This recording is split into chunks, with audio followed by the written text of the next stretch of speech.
സംസ്ഥാനത്ത് ആശങ്കയായി അമീബിക് മസ്തിഷ്ക ജ്വരം. കോഴിക്കോട് മെഡിക്കൽ കോളേജിൽ 9 പേരാണ് ചികിത്സയിലുള്ളത്. കഴിഞ്ഞ ദിവസം രോഗം സ്ഥിരീകരിച്ച മലപ്പുറം സ്വദേശിയുടെ ആരോഗ്യനില അതൃപ്തികരമാണ്. 1.5 മാസത്തിനിടെ കോഴിക്കോട് മെഡിക്കൽ കോളേജിൽ 7 പേരാണ് മരിച്ചത്. കഴിഞ്ഞ ദിവസം രോഗം ബാധിച്ചു മരിച്ച ചാവക്കാട് സ്വദേശി റഹീമിനൊപ്പം താമസിച്ചിരുന്നയാളും മരിച്ചിരുന്നു. ഇതും അമീബിക് മസ്തിഷ്ക ജ്വരം ആണോ എന്ന സംശയം ബലപ്പെടുകയാണ്. സംസ്ഥാനത്ത് അമീബിക് മസ്തിഷ്ക ജ്വരം ബാധിച്ച് മരിക്കുന്നവരുടെ എണ്ണം ഏറുന്നതും ഒപ്പം രോഗബാധിതരായി ആശുപത്രിയിൽ പ്രവേശിപ്പിക്കുന്നവരുടെ എണ്ണം വർദ്ധിക്കുന്നതും വലിയ ആശങ്കയാണ് ഉയർത്തിരിക്കുന്നത്. കോഴിക്കോട് മെഡിക്കൽ കോളേജിൽ മാത്രം ഇപ്പോൾ നിലവിൽ 10 രോഗികൾ ചികിത്സയിൽ കഴിയുന്നു. ഇതിൽ 3 പേർ കുട്ടികളാണ് എന്നതാണ് ഏറെ ആശങ്ക ഉയർത്തുന്നത്. ഏറ്റവും ഒടുവിൽ പ്രവേശിപ്പിച്ചത് മലപ്പുറം സ്വദേശിയായ 13 വയസ്സുള്ള കുട്ടിയാണ്. നമ്മളിപ്പോൾ നിൽക്കുന്നത് കഴിഞ്ഞ ദിവസം മരിച്ച ചാവക്കാട് സ്വദേശിയായ ആൾ താമസിച്ചിരുന്ന അദ്ദേഹം പന്നിയങ്കരയിലെ ഹോട്ടലിൽ ജോലി ചെയ്യുകയായിരുന്നു.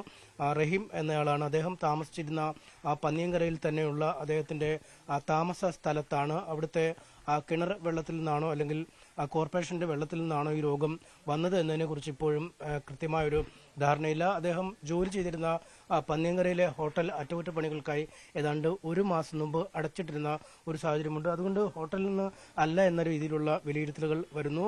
അദ്ദേഹം മറ്റു പുറത്തെവിടെങ്കിലും പോയി കുളിക്കുകയോ മറ്റോ ചെയ്ത് അല്ലെങ്കിൽ അവിടെ നിന്നാണോ രോഗം വന്നത് എന്നതിനെക്കുറിച്ചും വ്യക്തമായൊരു ധാരണയില്ല.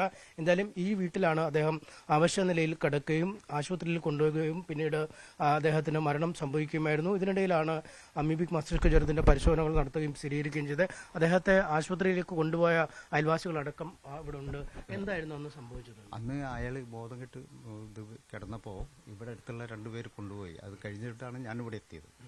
പിന്നെ അത് കഴിഞ്ഞപ്പോൾ പറഞ്ഞത് അയാൾ പിന്നെ നാട്ടിൽ നിന്ന് ആൾ വന്നു, മകനുണ്ട് അടുത്തു എന്ന് പറഞ്ഞു. പിന്നെ ഇത് മരിച്ചു കഴിഞ്ഞപ്പോഴാണ് ഇതാണെന്നുള്ളത് അറിയുന്നത്.